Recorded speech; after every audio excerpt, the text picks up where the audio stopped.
Oremos. Santo e eterno Deus, nós te louvamos, Senhor, pela tua graça que é maravilhosa, e te pedimos, ó Pai, que tu estejas cuidando da tua igreja e de nós, ó Pai. Nos ajuda a fazermos a tua vontade e que possamos cuidar do nosso coração para te servir melhor a cada dia, Senhor.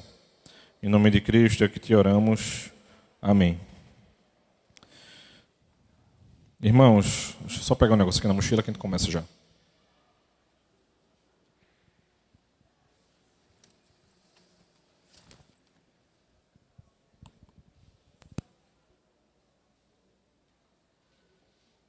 Antes que você não morra de curiosidade, eu vou mostrar os livros que eu estou usando para o nosso estudo desse mês.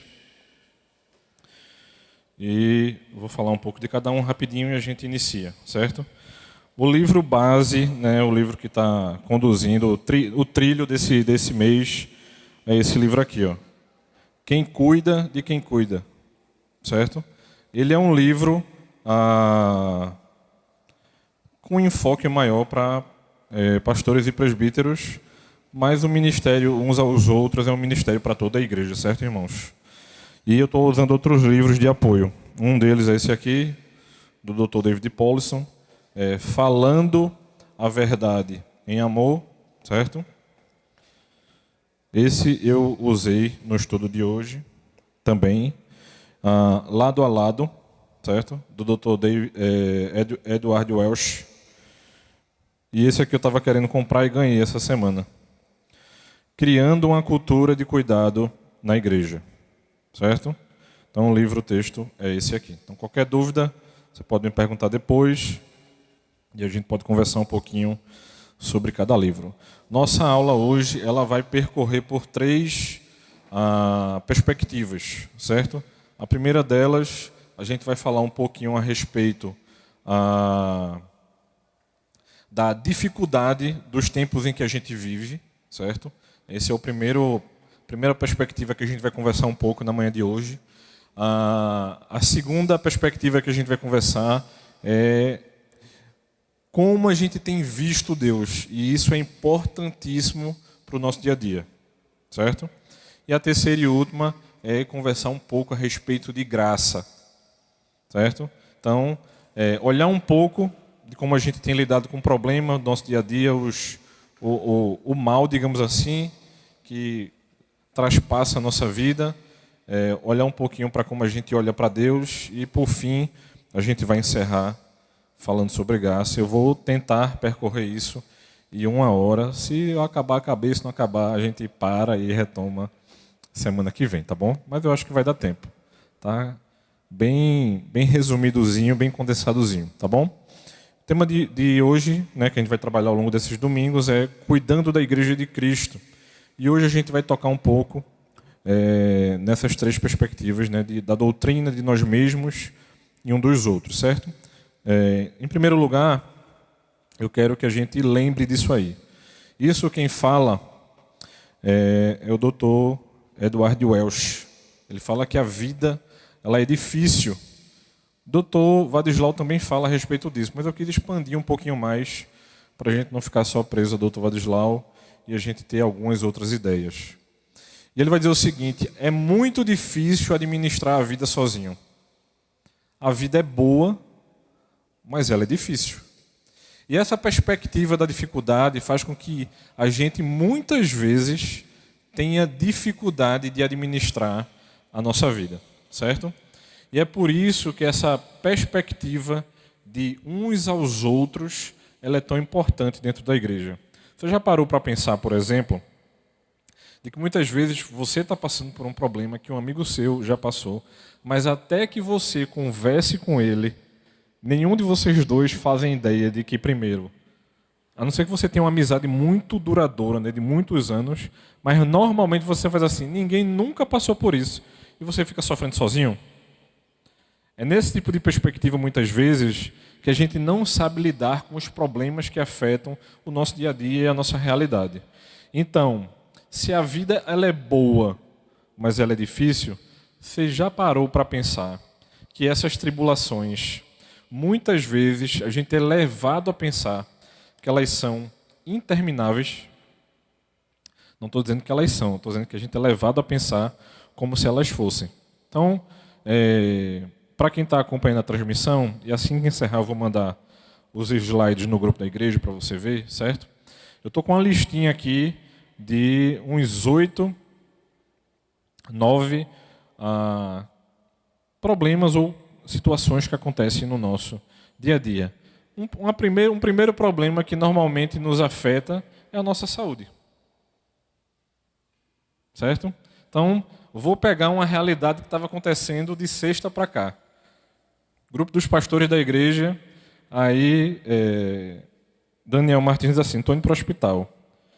Aí Gustavo também, eu digo, acabou-se, meu amigo. Ronaldo de férias, Daniel Martins indo para o hospital, Gustavo também. Vai sobrar para mim o domingo inteiro, né? Vou dar aula, pregar de manhã, pregar de noite.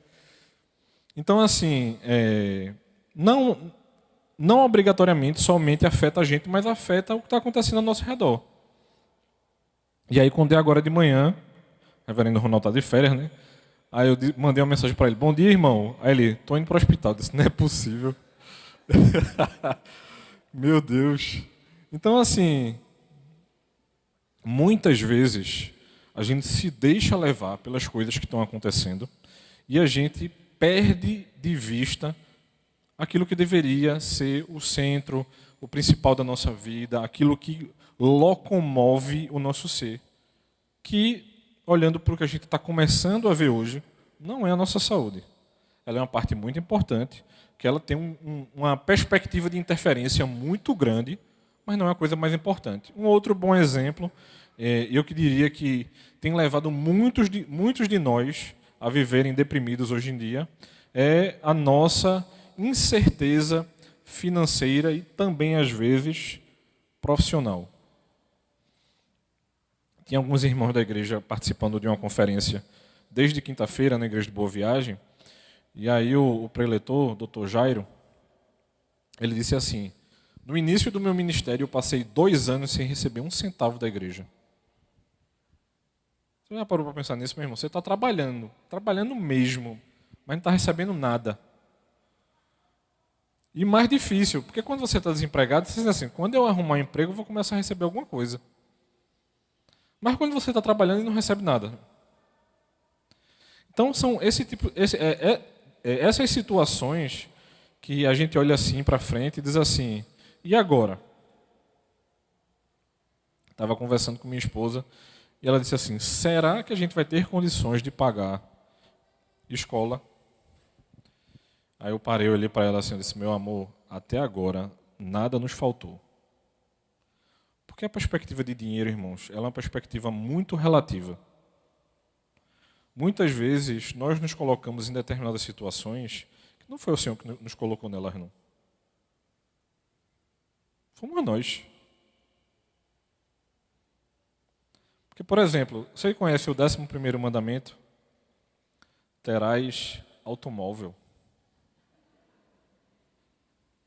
Tem um negócio muito abençoado nos dias de Deus chamado Uber, viu, meu irmão?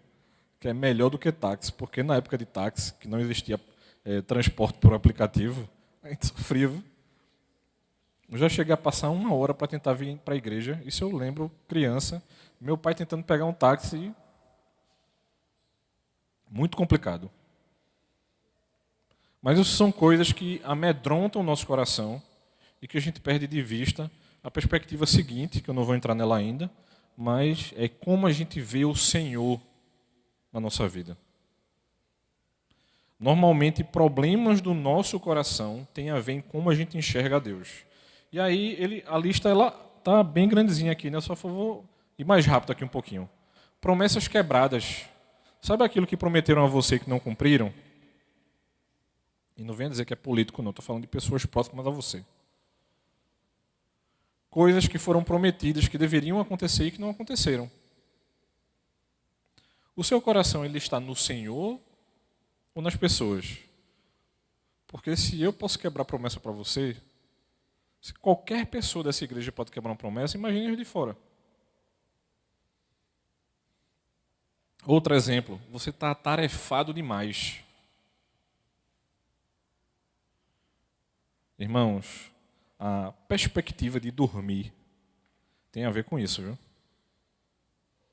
Eu sei que em alguns momentos a gente precisa dormir menos. Então, por exemplo, você está no início da juventude, não terminou a faculdade ainda, está fazendo TCC, mas já está trabalhando, aí tem o ministério da igreja. Tem uma frase que podia ser um versículo bíblico, que eu gosto muito dela. Dê seus pulos, meu irmão, se vire.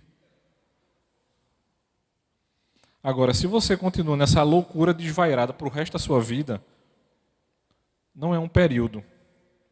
É você se colocando em maus bocados, achando que você tem que ter uma correria desvairada para resolver determinadas situações. Sabe quando sua esposa chega para você? Quando é que você vai ter um tempo para a família? Aí você diz assim, próximo sábado eu voltei. Aí chega próximo sábado não tem. E próximo sábado você vai ter de novo. Sabe quando é que você vai ter esse tempo se você não definir isso para a sua vida? No céu, meu irmão. Vai que você tem um infarto amanhã e você não vai ter mais esse tempo. Isso pode acontecer, viu? Outra coisa que nos amedronta bastante é a saúde da nossa família. Não somente a nossa, mas a saúde da nossa família. Uma outra perspectiva importante que muitos crentes não têm sabido lidar, e para mim isso é uma coisa preocupante e ao mesmo tempo importante. Deus não chamou você para tomar posição política por discriminação. Você tem que ter uma posição, uma postura bíblica. Pessoas costumeiramente são discriminadas porque a gente vive num mundo que jaz no maligno. E não porque ela tem uma posição política A ou B, ou porque você é um crente que é fascista. Ou seja lá o adjetivo que queiram dar para a gente, certo? Discriminação e injustiça é sim uma coisa importante para a igreja. Mas não tem nada a ver com viés político ou qualquer outra coisa que se relacione a isso. Terrorismo internacional.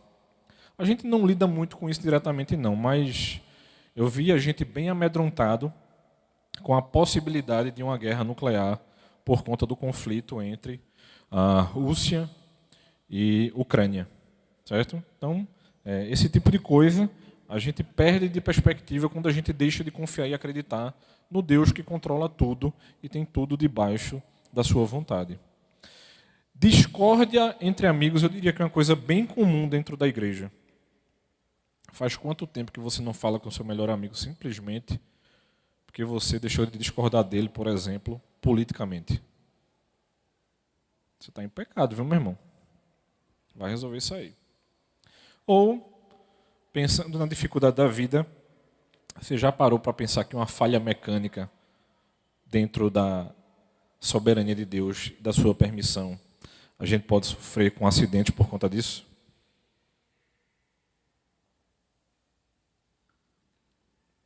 A gente acabou de passar por um problema que não é só mecânico, mas tem outras questões, né? Terreno, construção, material usado.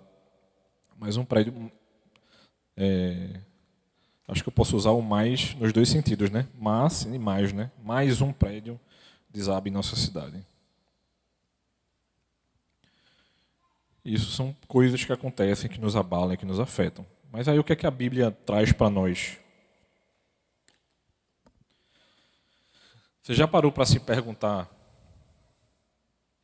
por que nos preocupamos em identificar essas dificuldades? Você já parou para pensar nisso? O Dr. Ed Welch ele vai dizer o seguinte: nós identificamos esse tipo de coisa porque nós, como seres humanos, nós nos saímos melhor quando nós pegamos a nossa dificuldade e nós tornamos essa dificuldade pública tanto para Deus quanto para, seja um amigo ou amigos mais próximos. Você sabe o que é que a Bíblia diz a respeito disso? Quando a gente vai lá para o Salmo 30, no versículo 8, o texto bíblico nos diz o seguinte: por ti, Senhor, clamei, ao Senhor implorei. Quando o salmista escreve isso, irmãos, ele não está desesperado, não, ou somente desesperado. Ele está derramando o seu coração. E derramar coração tem a ver com entrega. Mas esse irmão que escreve o Salmo só faz isso porque ele tem uma perspectiva correta do Senhor. E essa perspectiva tem muito a ver do que eu e você entendemos sobre Deus. Então não adianta muitas vezes a gente cobrar da igreja, certo? Quando eu falar igreja aqui, eu estou falando dos irmãos em geral da igreja, certo? Você não pensar na instituição ou na liderança, estou falando de nós. Lembrando a você mais uma vez, o ministério uns aos outros é uma responsabilidade de toda a igreja. Não é uma responsabilidade somente dos pastores, não é uma responsabilidade somente dos presbíteros, e nem da liderança, e nem somente da junta diaconal, mas de toda a igreja. E aí é quando o reverendo Adislau, ele começa e ele abre um leque para a gente importante, que ele diz o seguinte: Deus cuida de quem cuida. Ou seja, Deus cuida de quem tem entregue o seu coração e entende que Deus é Deus de maneira completa na nossa vida. Então, na hora em que as coisas ficam ruins, e você faz assim, rapaz, está muito difícil. O reverendo Vadislau diz assim, dá um desconsolo, né? Uma solidão, um sentimento de ter sido feito vítima, que não tem tamanho. Sendo que o sistema em que o mundo vive, irmãos, e sua cultura, não ou nos parecem bons redentores para nosso senso de avaliação pessoal ou de ganhos materiais. Então, a partir do momento que você pega a sua interpretação de vida, a sua régua, né, para definir como as coisas funcionam, e você decide usar a régua do mundo, aí eu digo a você com muita tranquilidade e certeza, aí é quando você começa a sucumbir. A sua queda começa quando você começa a nivelar igual ao mundo. Então essa perspectiva de cuidado, ela é importante para a gente, né? A gente nunca vai chegar para a irmã e dizer assim, por exemplo, nossa irmã Edilce perdeu sua mãe na manhã de hoje. Irmãos, perder um ente querido nunca é normal não, irmãos. Eu perdi meu pai, eu tinha 30 anos. Se a gente tiver um irmão ou uma irmã aqui de 70 que perdeu o pai ou a mãe que tinha 90 ou próximo aos 100 anos, a perder a mesma. Ou se uma criança perde um familiar muito próximo, um pai ou uma mãe ou coisa desse tipo. Então, muitas vezes a gente fica querendo jogar para dizer assim, não, isso aqui é mais fácil, isso é menos difícil. Ou então, muitas vezes você diz assim, não, a minha dor ela é muito grande, mas a sua ela é mais ou menos. Dentro da perspectiva bíblica, irmãos, isso não existe. Então, a primeira coisa que a gente precisa lembrar é o seguinte. Muita gente, se não acha, ela age como se a vida fosse espontânea, plena de bênçãos, coisas ruins jamais acontece para quem é bom. A gente nunca bateu o carro, você nunca perdeu ninguém que você ama. O piso da sua casa nunca deu problema. Você nunca teve problema de saúde. Quem tem câncer está em pecado, só pode. Os pastores da igreja estão tudo doendo que é tudo pecador. E eu estou orando, viu, irmão? Senhor, eu não. Deixa só os outros três lá. Irmãos, a gente precisa lembrar de que essa vida ela é dura. De que a gente vai ter aflição aqui sim. Mas quem é que caminha conosco? Quem é que Cristo disse que estaria conosco em todo o tempo? A resposta de Deus, irmãos, ela é tão óbvia. E seu coração é tão amoroso, e seu caminho é tão cheio de graça, que sequer entendemos as disciplinas da vida cristã. E sabe uma primeira coisa bem simples, mas muito importante, que eu e você deveríamos lembrar? Lá em Provérbios, capítulo 19, versículo 3, diz o seguinte: a tolice de uma pessoa perverte o seu caminho, mas é contra o Senhor que o seu coração se irrita. Vou repetir, certo? A tolice de uma pessoa perverte o seu caminho, mas é contra o Senhor que o seu coração se irrita. Então, quando você, meu irmão e minha irmã, você está irritado com a vida, você está irritado, antes de mais nada, com o próprio Deus.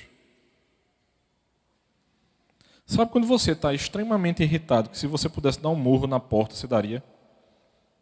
E tem gente que dá, viu? Eu não tenho pena de você não, meu irmão, eu tenho pena da porta.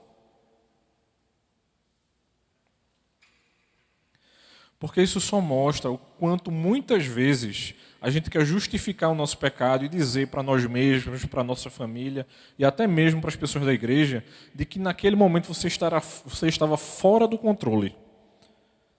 E eu estava com um amigo conversando esses dias no carro, ele disse assim: o que é que tu acha de pessoa que tem problema com descontrole? Eu disse: não, pecado.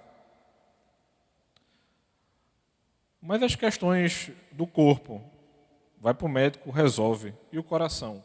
Se não colocar diante do Senhor, está com problema. Mas muitas vezes, o que é que eu e você queremos dizer? Está muito difícil. Eu só fiz isso porque está muito complicado. Irmãos, está complicado todo dia. Agora, se a gente quer responder às coisas que acontecem na nossa vida de maneira pecaminosa, aí é um problema nosso. Agora, se você quer lidar com os problemas do seu coração, bom dia, seja bem-vindo à Primeira Igreja Presbiteriana de Casa Caiada. A gente começa a conversar agora. Vamos lá? A questão é essa. O reverendo Vadislau diz o seguinte: Deus quer agir exatamente aí, na raiz do problema. Ele quer transformar o nosso caráter preso a esta terra e libertá-lo para que possamos cultivar e guardar como verdadeiros herdeiros da nossa redenção, ou da sua redenção, melhor falando. Aquilo que nos é prometido porque Deus nos é apresentado como uma pessoa boa, perfeita e o quê? Nós não somos a imagem e semelhança desse Deus, ou nós não deveríamos ser pessoas boas, perfeitas e agradáveis? Nem sempre somos, né? Mas é isso que eu quero lembrar a você na manhã de hoje a respeito do nosso Deus. Deus, ele é bom. Então, sem a certeza de que Deus, ele é misericordioso, tudo mais se precipita num redemoinho de mal-estar. Ou seja, traduzindo, normalmente os nossos problemas, as nossas dificuldades, aquele mal-estar que a gente sente, tem a ver com quando a gente não entende que Deus é um Deus bondoso e de misericórdia. E há razões realmente importantes aqui, irmãos, para que mesmo depois de salvos, a gente passemos por provações. E vou falar de 3 delas aqui agora para a gente. Primeira, para que a gente aprenda o que é o nosso culto racional. Essa é uma primeira perspectiva importante para a gente.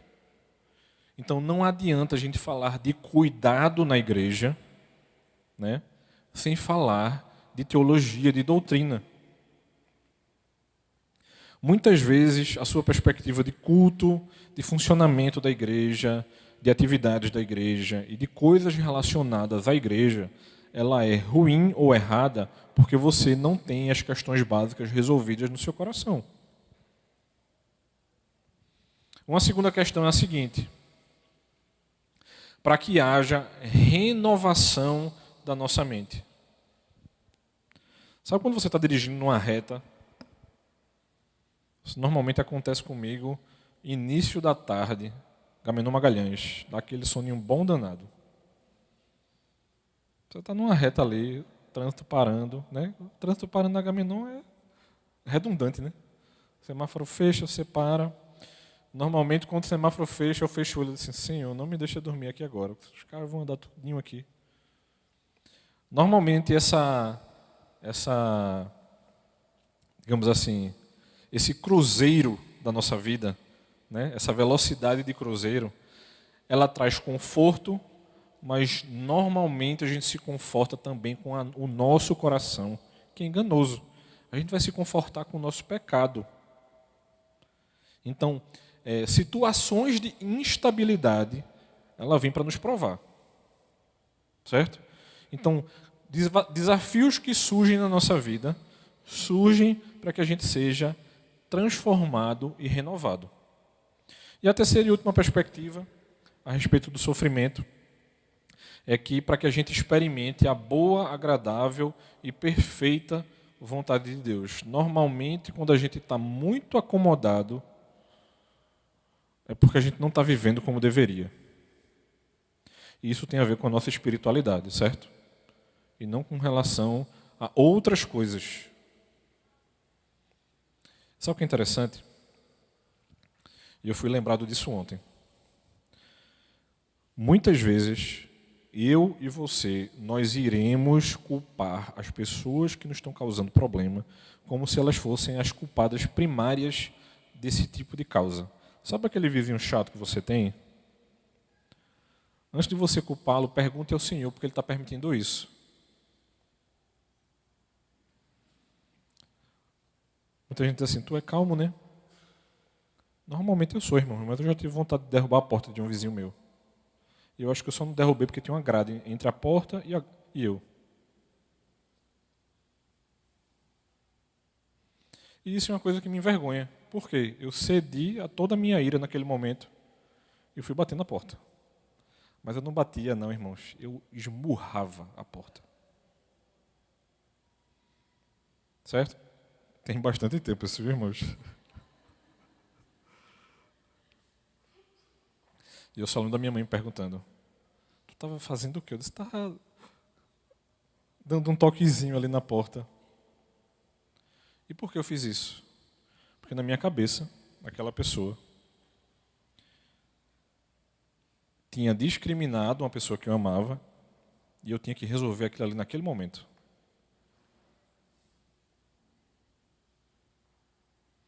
É esse tipo de coisa, irmãos, que o Evangelho nos chama a pensar sobre o seguinte. A pergunta primeira é para o Senhor. E a Bíblia está nos falando de que Ele é bom. E esse Deus que é bom, que nos coloca nesse tipo de situação, Ele nos chama a um exercício de misericórdia. E ele só é aprendido quando a semente é processada. Você já viu um moedor? Quando a semente ela passa pelo moedor.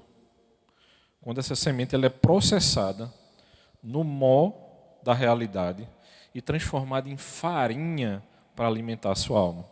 Eu, estudando e preparando essa aula de hoje, brincando com o Elmi, eu disse a ele assim, essa frase ela podia ser melhor. Podia ser no mó, né? Esse grão é processado no mó da realidade e transformado em café. Seria melhor? Hein, irmã Lúcia? Muito, muito melhor, né? Do que farinha. Eu gosto muito de pão, mas eu gosto mais de café, viu, irmãos? Mas isso aqui é uma coisa muito importante. Essa perspectiva da misericórdia, de Deus cuidando do nosso coração, de sermos misericordiosos também. Ou seja, essa responsabilidade que ela é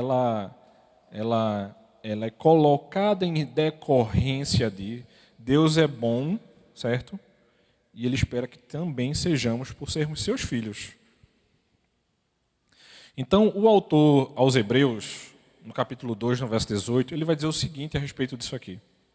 Pois naquilo que ele mesmo sofreu, tendo sido tentado, é poderoso para socorrer os que são tentados. Cristo, ele foi tentado. Ele foi feito pecado, mas não pecou, irmãos. Muitas vezes a nossa perspectiva está tão deturpada que ontem fizeram uma pergunta assim. Veja o erro da pergunta, viu? Porque na depressão de Elias, na depressão de Cristo, irmãos, não existe depressão em Cristo. Pode existir depressão em mim e você, que a gente vive debaixo dessa realidade. Elias pode até ter tido uma tristeza mais profunda, ter chegado numa depressão. Mas não existe depressão em Cristo, não. Ele pode ter sofrido, se entristecido, ele podia estar suando sangue, como o texto nos relata. Mas não existe depressão em Cristo. Então, quando o texto aos Hebreus diz que Cristo sofreu, tendo sido tentado, nos apoiará e nos sustentará na nossa tentação. Então, quando eu e você nos entregamos aos nossos problemas e reagimos de maneira pecaminosa, isso é um problema nosso. Porque Cristo não nos chamou para responder e reagir dessa maneira.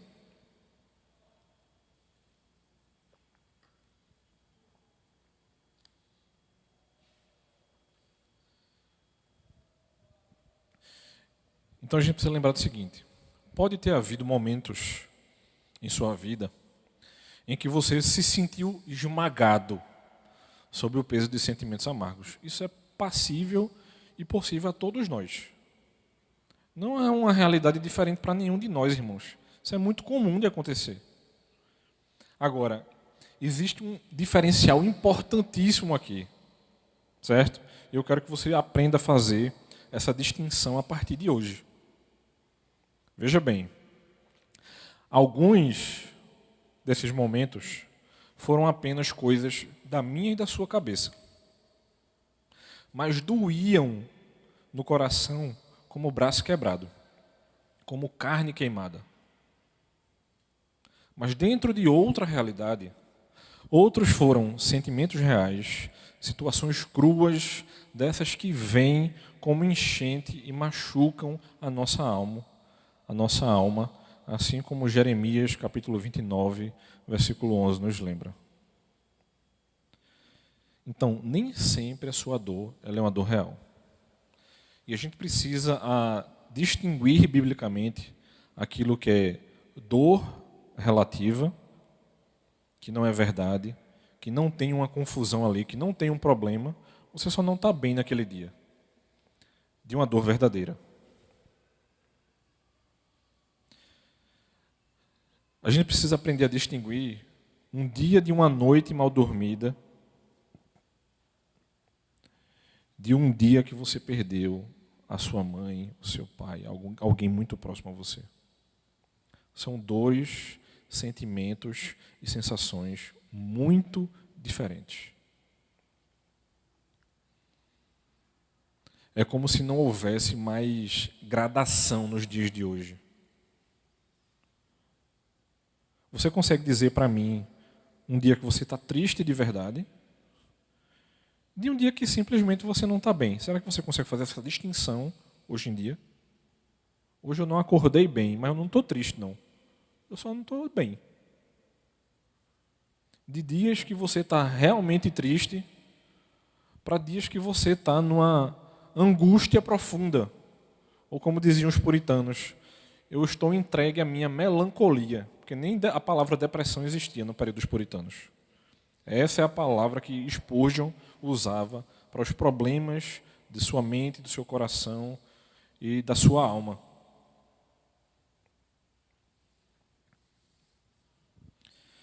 Mas a gente precisa lembrar que, além de Deus ser bom, dentro dessas circunstâncias, antes da gente entrar na questão dele ser perfeito, naquilo que acontece na nossa vida, em ambientes de morte, Davi tinha certeza da direção e da consolação divina. E a gente pode aprender com ele. Isso é uma coisa muito importante para a gente. Sabe por quê? Porque não nos faltará provisão, nem para a mesa, nem para o cálice da nossa redenção. Aquele que iniciou a boa obra, ele irá concluí-la, irmãos. Porque a gente tem se desesperado no meio. O poeta diz que no meio do caminho tinha o quê? Uma pedra. Tinha uma pedra onde? No meio do caminho. É só uma pedra, irmãos. Nada além de uma pedra. 1 Pedro capítulo 2, dos versículos 1 ao 3, nos diz o seguinte: portanto, abandonem toda maldade, todo engano hipocrisia e inveja, bem como todo tipo de maledicência. Como crianças recém-nascidas, desejem o genuíno leite espiritual para que, por ele, lhe seja dado o crescimento para a salvação, se é que vocês já têm a experiência de que o Senhor é bondoso. Talvez você esteja exigindo feijoada sem ter a capacidade de consumi-la. E talvez Deus esteja mandando você consumir feijoada, mas você está tão acostumado com leitinho.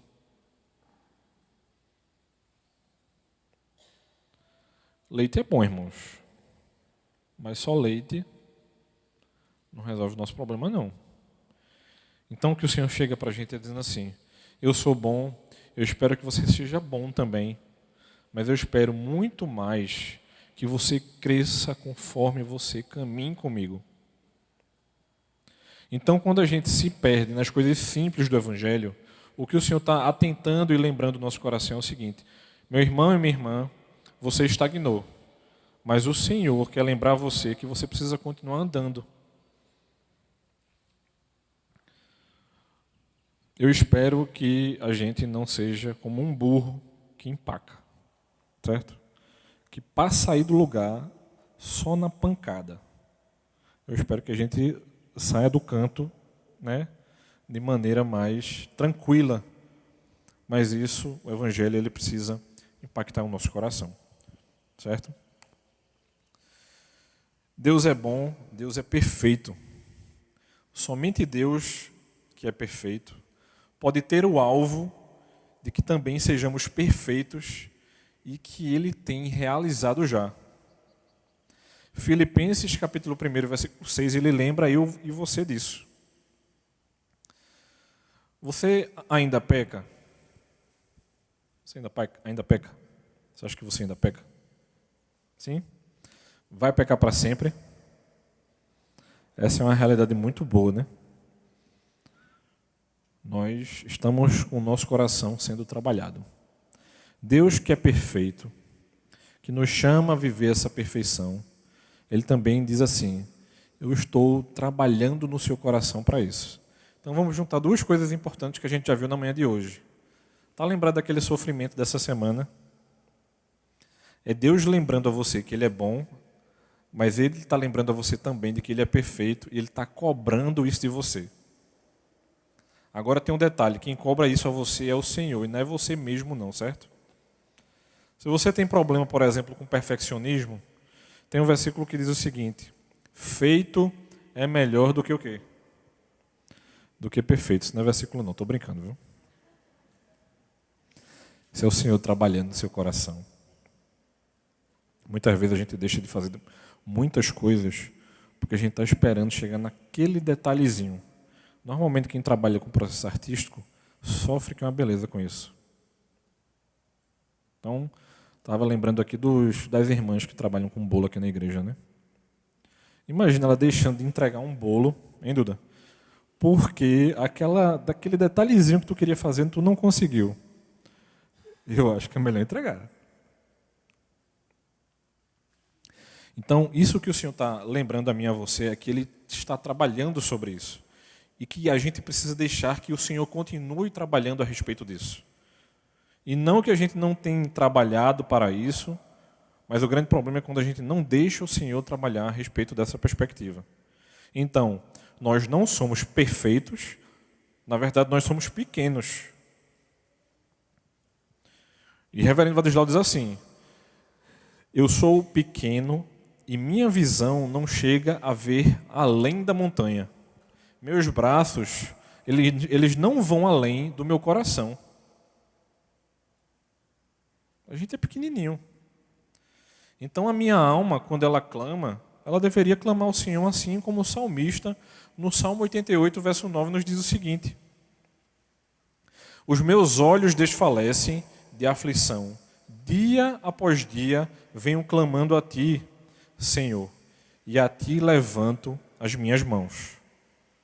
Você parou para ver que tudo que a gente tem conversado aqui a respeito do Senhor tem a ver com entrega?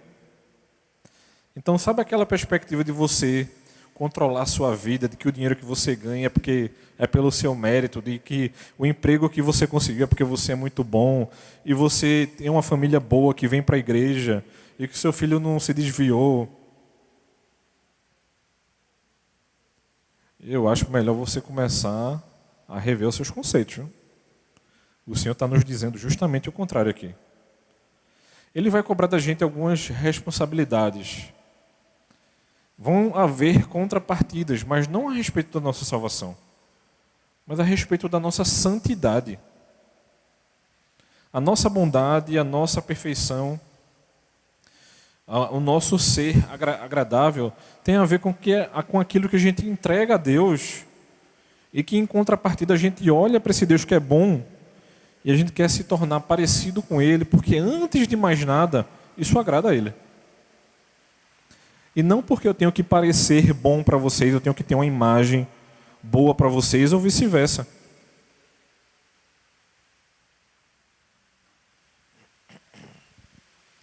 Eu tenho uma teoria da conspiração que é o seguinte: pessoas que não gostam de se envolver com a igreja é porque elas têm medo que as pessoas descubram quem ela é de verdade. Porque se você conviver um pouquinho com a igreja, as pessoas vão saber quem você é.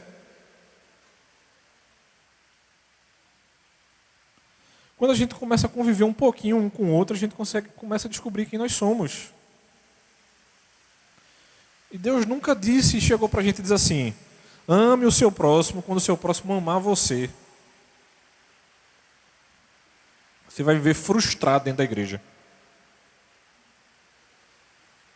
Porque eu ia dizer a maioria, né? Mas é todo mundo. Todo mundo que você ama aqui dentro é pecador. E ele vai frustrar você. Então essa é uma coisa inevitável para a gente.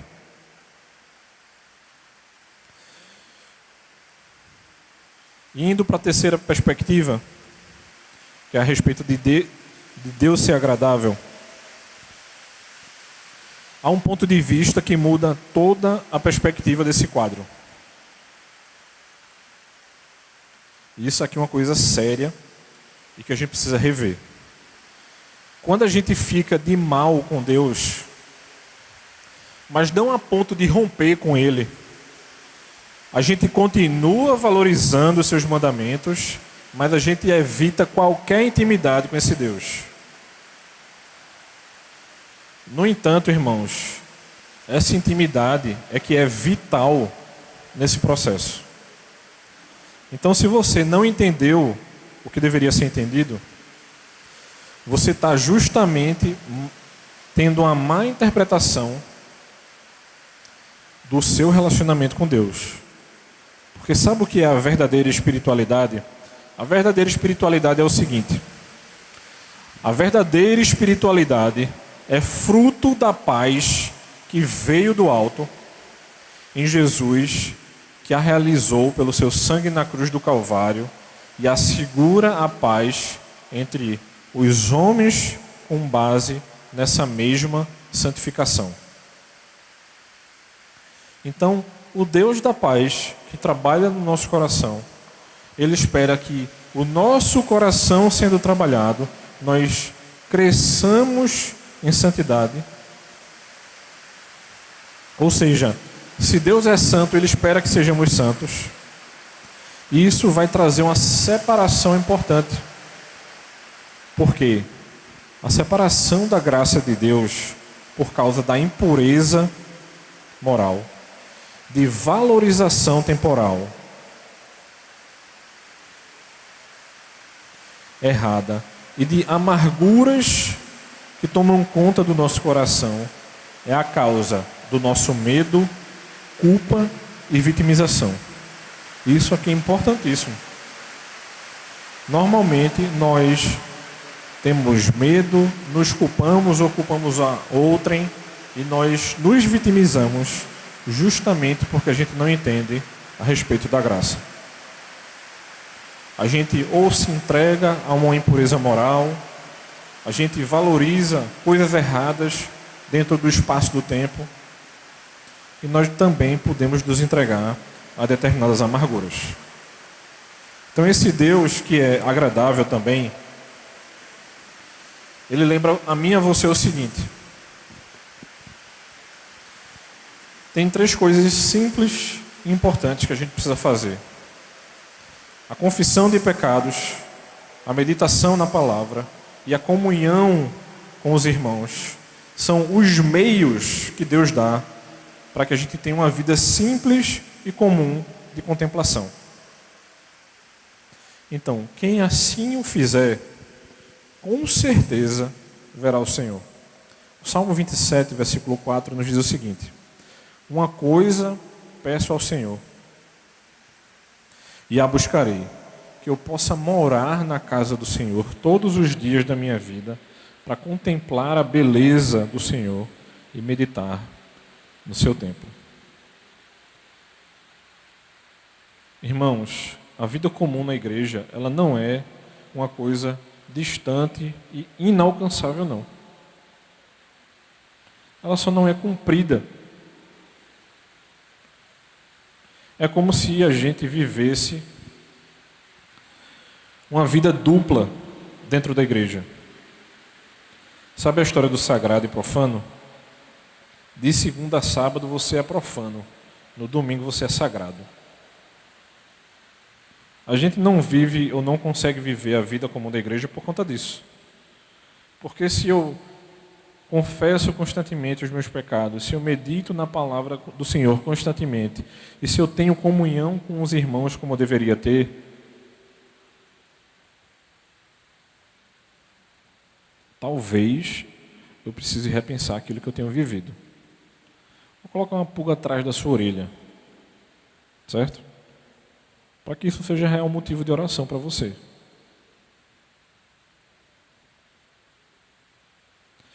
Dentro da realidade perfeita, no tempo e no espaço da igreja, eu adoro ter 2 cultos. Eu adoro que tenha os 2 cultos. Certo? Mas eu vou fazer uma correção na sua perspectiva de comunhão e reunião dos santos da igreja. Se a sua igreja oferece 2 cultos e você só vem para um, você tem um problema. Não existe a igreja de Casa Caiada que se reúne da manhã e não existe a igreja de Casa Caiada que se reúne à noite.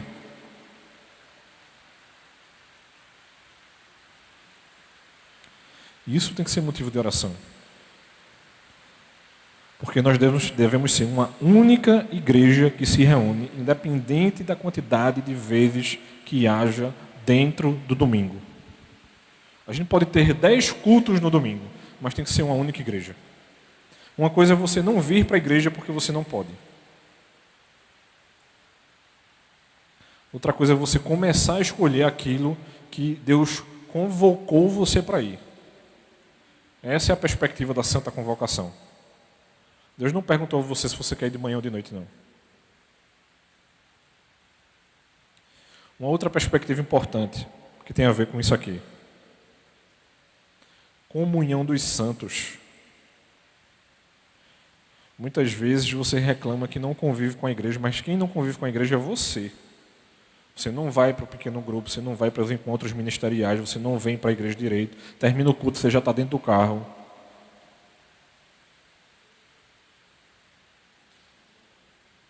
Vida comum na igreja, ela é importantíssima. Aí você precisa fazer por onde?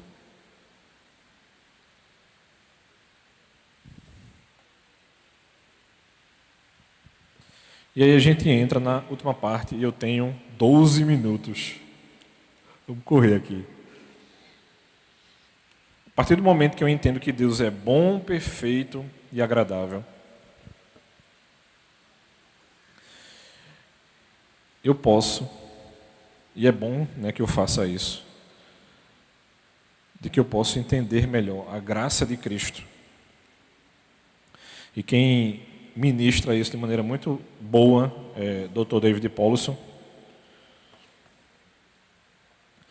E ele diz o seguinte, dentro dessa, ele vai destrinchar isso em 4 partes, né? Ele vai chamar de 4 facetas. Dentro dessas 4 faces, ele diz que a primeira delas é a seguinte: a graça de Deus para com os pecadores no passado demonstra que Ele está a nosso favor. Então, a graça passada nos dá a capacidade de ver a si mesmo, sem medo, no espelho de olhar de Deus e nos dá a razão para que nós nos tornemos diferentes. Ou seja, a graça de Cristo faz com que eu não tenha medo do próprio Deus. Cristo, ele nos assegura de que Deus vai nos ajudar a mudar agora e que um dia ele irá terminar o que ele começou. A gente acabou de ver isso. Então o Espírito Santo, ele nos ajuda, né, para que a gente nos mantenha firmes dentro dessa perseverança dos santos. Então quando você diz assim, eu estou morrendo de vergonha de Deus, aí a gente pergunta, mas você já pediu perdão? Já. Então veja só, entenda isso de uma vez por todas. Se você já pediu perdão e esse pedido foi sincero, se você está com medo de Deus, você não entendeu o sacrifício de Cristo. Porque não existe esse ajuste, certo? Ou você não pediu perdão e está com medo, ou você pediu perdão e não tem mais medo. E essa é uma perspectiva muito importante dentro da teologia reformada. Isso é uma das coisas importantes que nos diferem, por exemplo, dos católicos romanos. Você não precisa subir lugar nenhum de joelho, não tem punição, não tem que pagar nada, você não tem indulgência, tem nada. Se você se colocou sinceramente perante Cristo, você pediu perdão, meu irmão, acabou-se. Está resolvido. Segunda faceta. A graça de Deus para com os pecadores no presente demonstra que Ele está conosco em nós. Deus não está lá, Ele está aqui. Deus não é Deus de longe, mas de perto. Certo? Então, se Ele está conosco, se Ele age poderosamente em nós, nosso Pai de sabedoria, nosso Pai dá sabedoria para pedir ao Espírito Santo. Esse Espírito Santo vem porque pedimos. Os bons dons devem ser pedidos e a Bíblia repetidamente nos convida a precisar, pedir, receber e viver por essa graça do presente. Não existe vida cristã sem dependência, irmãos. Nós somos completamente dependentes, primeiramente do Senhor e uns dos outros. Para mim, essa é uma das coisas mais bonitas da igreja. Eu dou graças a Deus que André não tem os dons que eu tenho e eu não tenho os dons que ele tem. Porque se tivéssemos, a igreja de Cristo estaria ruim. Mas Deus, na sua multiforme graça, nos dá dons diferentes. Alguns de nós têm alguns dons iguais, certo? Mas a igreja é grande. Mas na sua multiforme graça, Ele nos dá diferentes dons para que a gente sirva a Ele, para que a gente ajude uns aos outros e para que a gente seja trabalhado nessa graça. Então não existe crente que não depende. Existe crente brigando com Cristo que não quer depender. Não, mas eu não quero ser um peso para você. Para mim, a melhor expressão disso aí é quando você oferece carona a uma pessoa que você vai sair da sua rota. Não, mas você vai sair da rota. Vou, mas vai dar trabalho. Vai. Eu estou escolhendo ter esse trabalho, meu irmão. Tem um amigo meu que mora longe, bicho. E ele foi com esse congresso comigo. Então, eu saía de casa, no bairro da Encruzilhada, a gente ia para Boa Viagem. E depois eu ia deixar ele lá perto da fábrica da macaxeira. Meu amigo, que volta, viu? E ele sabe que está me dando trabalho. Mas a igreja é isso, irmãos. Estou dando um exemplo de milhares. Não, mas vou dar trabalho a você se eu for visitar. Vai, dá trabalho. Minha mulher vai querer limpar a casa, porque não pode receber ninguém com a casa suja. E aí começa a loucura da vida da gente.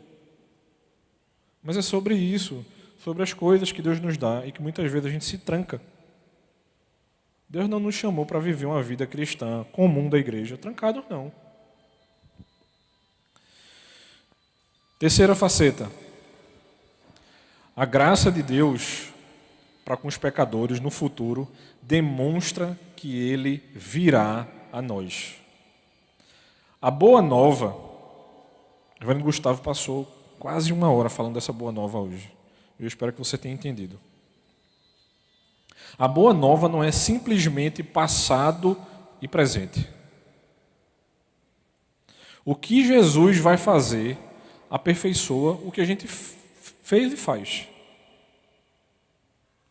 Então não existe boa nova em nós que não seja endossada e melhorada por Cristo. A graça futura nos orienta progressivamente até o fim. Então essa perspectiva de melhora na nossa vida, de que se você era bonzinho antes, você está um pouquinho melhor agora, e você vai ser bom lá na frente, essa é uma perspectiva bíblica. Eu só quero lembrar a você que você não vai ser bom do jeito que você espera aqui. Não tem jeito. Eu não vou vender essa ilusão para você. E por fim, a quarta e última faceta é que a graça de Deus para com os pecadores no passado, presente e futuro demonstra que Ele ouve o clamor dos aflitos.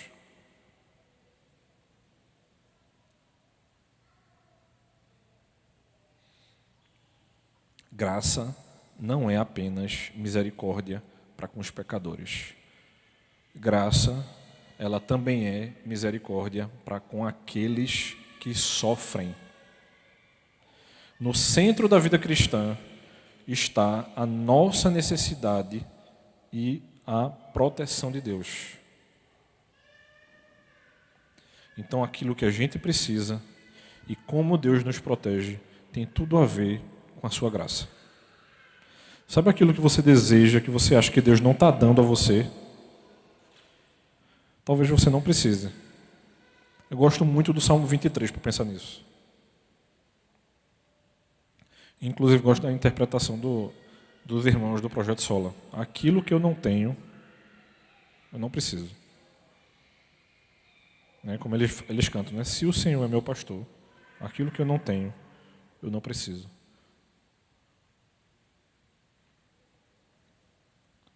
Sabe aquele salmo bem conhecido, que muitos de nós interpretam errado? Porque a interpretação do Salmo 23 é o seguinte, irmãos. O Senhor é o meu pastor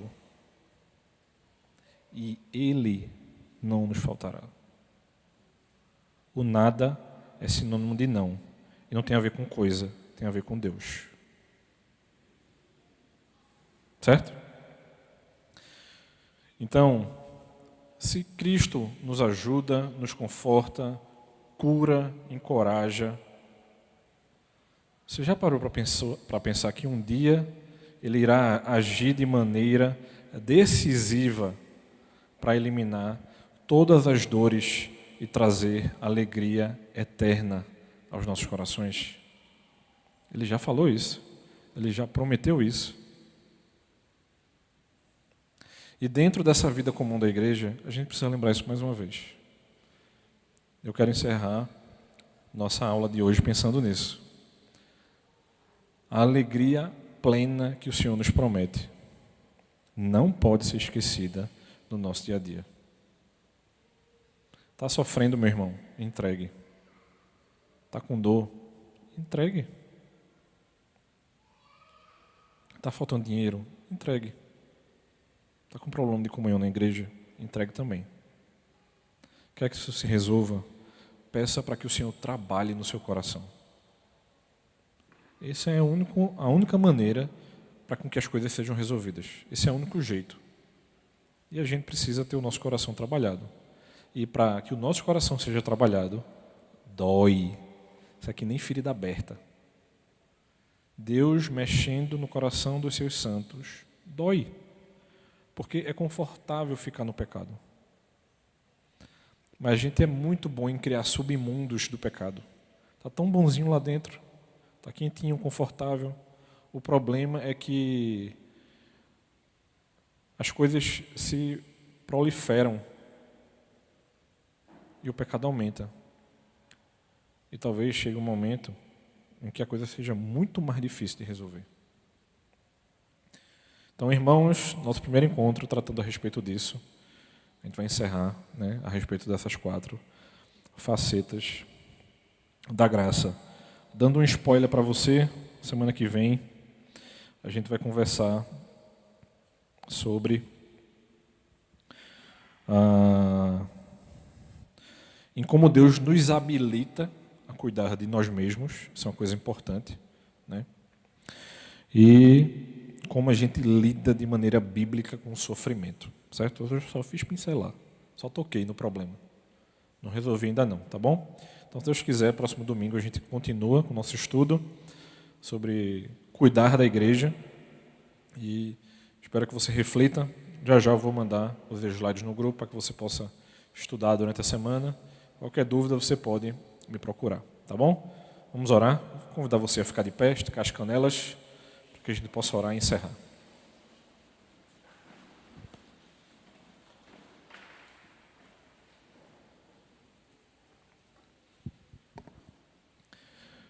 Santo e eterno Deus, graças te damos, ó Senhor. Nos dá um coração grato, ó Pai. Nos dá sabedoria. Nos ensina, Senhor, a entregar o nosso coração a Ti. Nos ensina a Te conhecer mais, Pai. Como diz a Tua palavra, nós pecamos porque nós não Te conhecemos. Que a gente entenda, Pai, de uma vez por todas, de que a Tua vontade ela é boa, perfeita e agradável. E que a Tua graça ela é maravilhosa, Senhor. Nos ajuda a não nos entregarmos aos nossos sofrimentos, às nossas dores e à dureza da vida. Mas que a gente tenha a plena certeza de que a gente viverá eternamente feliz contigo, Senhor. Muito obrigado, ó Pai. Cuida da Tua igreja, cuida dos nossos corações e nos abençoa. Em nome de Cristo é que te oramos. Amém.